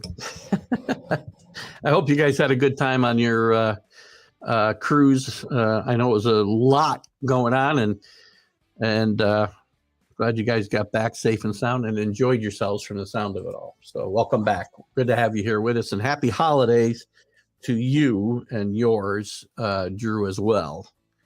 Glad to have you with us. We literally have a stream of consciousness going today. We got about 20 minutes left. You have been away. Missed all the discussions about baseball free agents and trade moves. We had a lot. We'll be diving back into them again, Drew. And I think maybe you'll be part of that. It's obviously not over yet, though, right? Big move this week. It was we talked about just a minute ago. I don't know if you were with us yet. I talked about Correa, the whole Correa nonsense. Carlos Correa. I don't think he was ever going to sign. I don't think the Giants ever had any intention of signing him. And I'll repeat myself just for Drew's sake. The latest big signing. I think the Giants did it after the Aaron Judge fiasco. I think they threw that out there, knowing they were going to look at his medicals and not like it. Because you're worried about an injury from 2014 when you're 20 years old. Body heals pretty good when you're 20. And I think it's a good signing for the Mets. I understand the payroll's crazy. $500 million approaching, $110 million luxury tax close to it. But this team's one player away, and this might be the guy. And now Buck has got the most pressure of anybody. So we can, and if there's any signings, Drew, we can stay on baseball. I don't need to go anywhere else. We can stay on baseball the rest of this 20 minutes and review any of those moves that you want to discuss. That strike your fancy, if you will. Billy agrees. Brady cried. He didn't cry. Oh God, Billy, you love to do this, right? What Brady did was get in the face of guys because he held himself to a higher standard and held everybody on that team to the same standard. That's why, Billy, they won the division year after year and went to the Super Bowl. They went to the AFC Championship game 14 times in 20 years, won 6 Super Bowls because they had a leader who held them accountable. You want to see whiny and crying, watch your quarterback, Zach Wilson, stand up in front of the media when he throws for 77 yards and say, I don't think I let my defense down. There. Take that.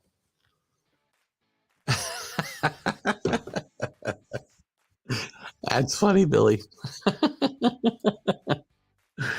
Cowboys want to have rookie defensive Sam Williams today. Williams was involved in a minor car accident this past week. Yeah, no surprise there. Somebody on the Cowboys involved in a car accident like every week for the last 30 years. Drew was hibernating until we started talking baseball again. Actually, we've talked quite a bit of baseball, at least on Sundays. We talked quite a bit of baseball, and like I said, we can finish up today's show with nothing but baseball, and we can revisit any of those moves that Drew or anybody else wants to get into. Giants pivoted to Conforto. That's quite a move, and that's one of the reasons. I swear to God, Drew. I swear to God, I think this whole Correa thing was orchestrated by the Giants, knowing they wouldn't sign him, and knowing right after they said no to him and Judge was off the market and they had no way to make a major move to placate their fans, they knew there was Conforto coming in and there would be who else ever they bring in to fill this roster the same way they did the last 2 years. And it worked 1 year and it didn't work last year at all. I think they knew that was coming, and I think that's why they did the whole charade with Correa. I could be wrong. Again, it just something smells so fishy to me in this whole thing. I like the Aztecs tonight. I like San Diego State a lot. I don't know what the line is. Let me see if I got the thing for this. Look at that. You may not even have it in here. Hope he does. Because I don't like that many. And the college games don't count against us. Crap. He doesn't have that game on here. Oh, he does. San Diego State, 6.5. I might bet that game. All right. Drew, what do you got here? Mets trying to shed payroll. Yeah, shed. They're at like $480 million, right? I think that counts their luxury tax, though. So whatever, 370 million, whatever it might be, the real payroll, and they're going to shed. By the way, they're paying 75% of McCann's salary. So really, you didn't shed. I don't know what they paying him, $4 million, Drew. I'm not sure. So they're going to pay $3 million of his $4 million salary anyway. I think that was as well. Yes, shedding salary, but also they got to free up room on the 40-man roster too. I think. You think they'll trade Escobar? Because my feeling was this is a good topic to get into for a few minutes here. What do the Mets do? I see Correa at third base. I think they've said that. Correa play third base. Obviously, Lindor at short. Maybe they move McNeil to left field and play Escobar at second. Doesn't he? I think he's got experience at second base, if I remember right. And he's a plus defender. He's a better defender than McNeil. I gotta believe. And if they're all in, What difference does it make if their payroll is $380 million for real, for whatever with the luxury tax, or $40 million less than that, or less than? I mean, how much are they really going to save? As I said, they're saving like $1 million on the McCann deal. Yeah, that's interesting. It's an interesting. Something still smells so bad with me with the Giants and this whole Correa thing. Yeah, I didn't get to Trevor Bauer. I do have that on my topic list here today. Trevor Bauer reinstated, slash from, 384 or whatever it was to 194. He's going to get cut by the Dodgers. They got to cut him by January 6th, I believe, or put him on the 40-man roster. He didn't count against their roster this whole time that he was suspended. I believe the Dodgers cut him. Whether he plays again, I don't think he should. Again, I've been very strong on this. Deshaun Watson, even Herman with the Yankees, these people who abuse women, abuse children, whatever it might be, I have no tolerance for you. If I had a friend of mine, if my best friend, I found out, laid his hands on his wife, he would not be my best friend anymore. I don't want my teams to play into this type of yeah, that's okay. We'll look the other way. He'll do better.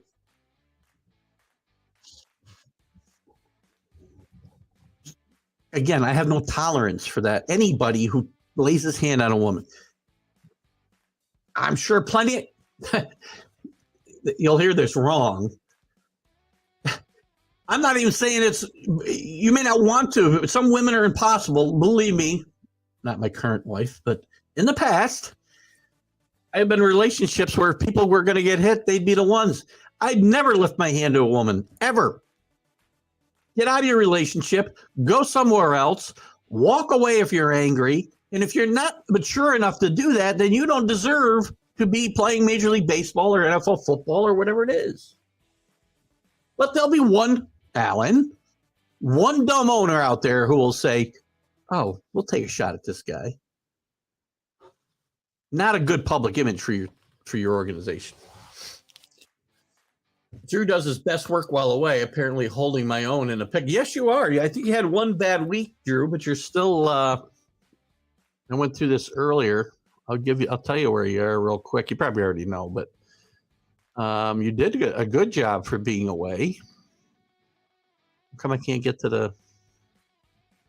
Guess I got to go backwards. Hold on.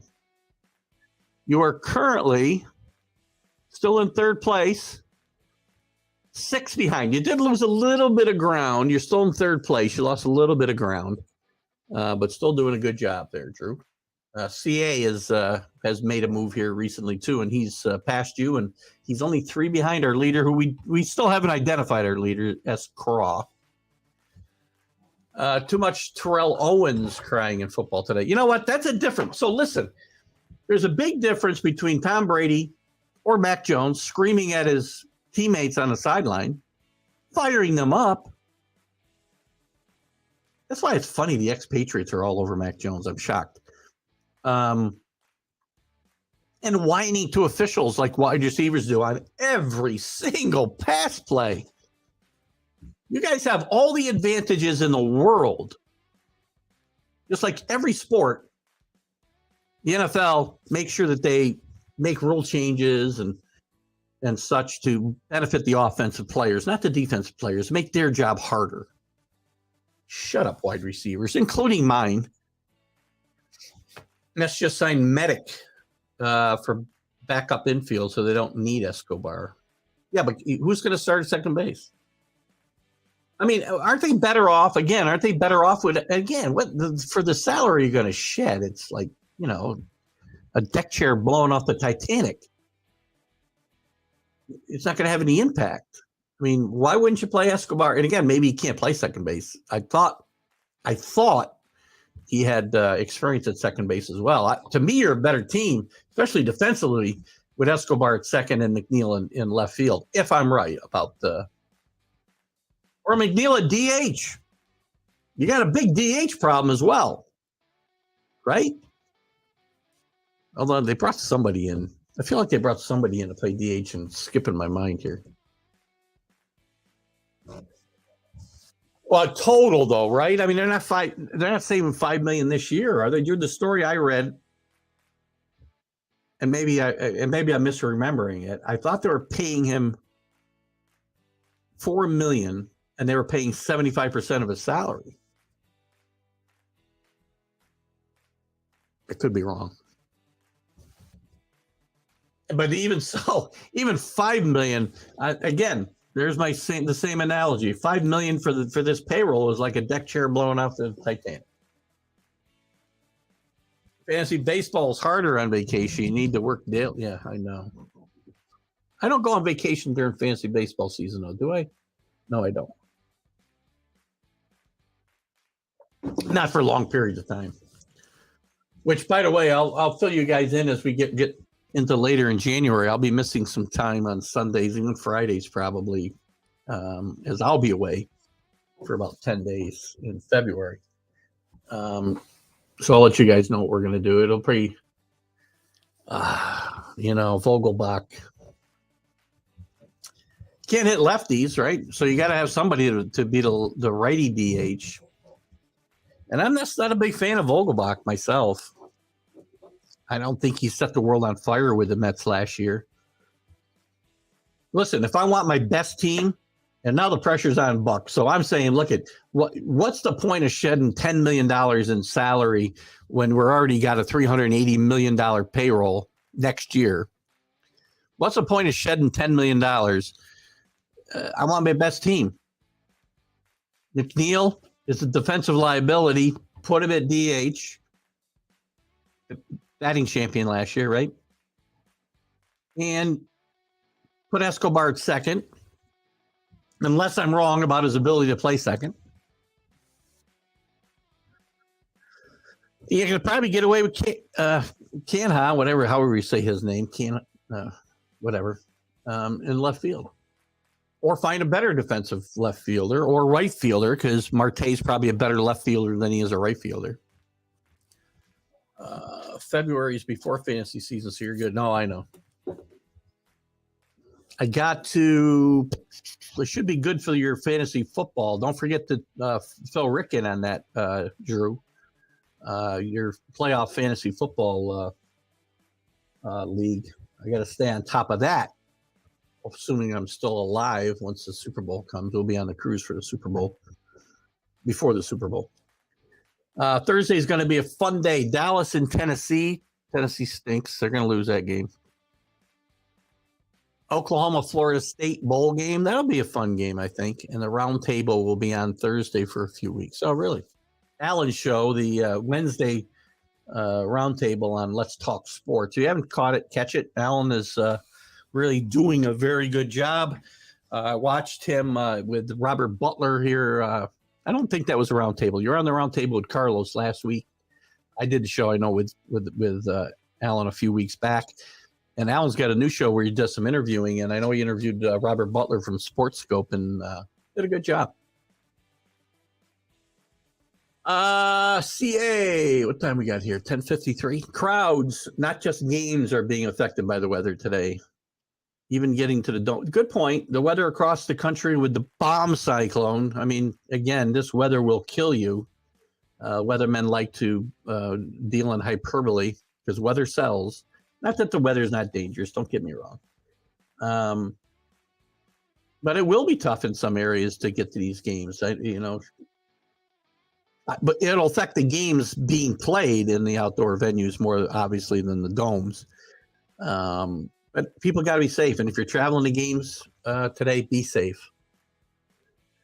Robert was the new interview show on Sunday night sit down. Yeah, so Alan has two shows: the round table, which is normally Wednesdays, will now be on Thursdays for a little bit, and the Sunday night sit down. Doing a good job. What did I do? I missed Alan. When are you going to be on Facebook for your show?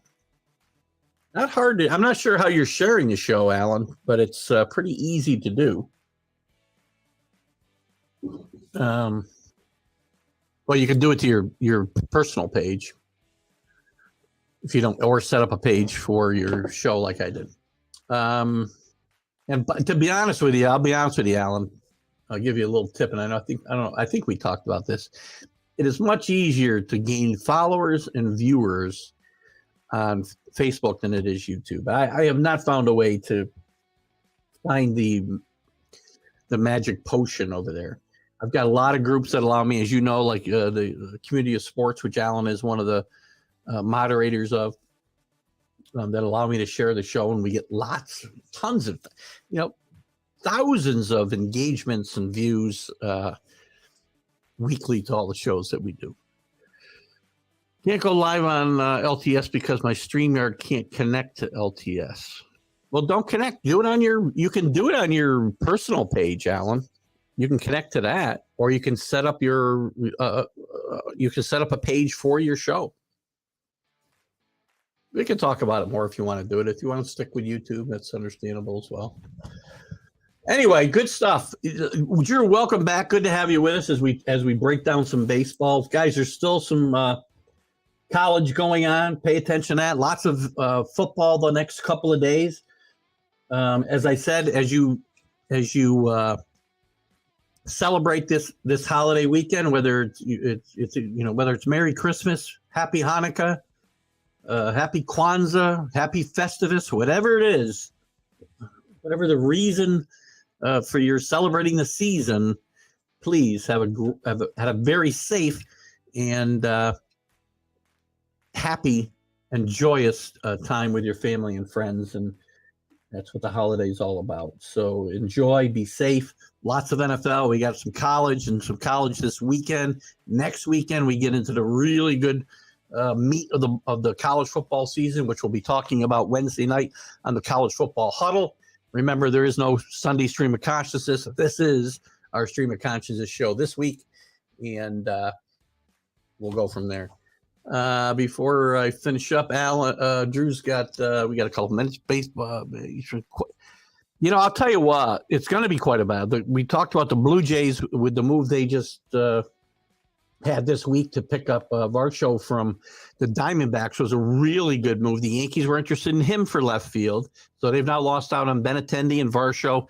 There's another kid with the Diamondbacks whose name is escaping me that they're interested in. Yankees still got some work to do in my mind.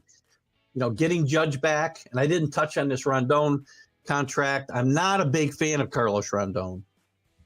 Nice year last year with the Giants. The year before that, a decent year. I know he pitched a no-hitter the last couple of years, made the All-Star team, but his first 6 years in this league, he was either hurt or ineffective pitching in Chicago, and I'm a little concerned about him pitching in this under the microscope here in New York. There's going to be a lot of pressure on him as well, and I think the Yankees have work to do in left field, third base. I think they've made their decision to go with one of the kids at shortstop, probably Peraza.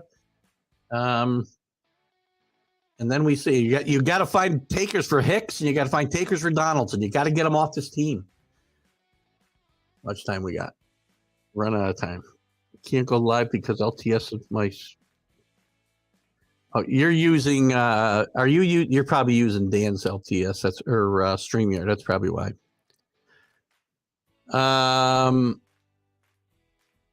Yeah, I think Rick's looking to be able to watch live and comment and whatnot. But pitcher time, bigger bases, good grief. We'll get into all that here in a few weeks too. Don't get me going on that. Oh, screw up a good thing, right?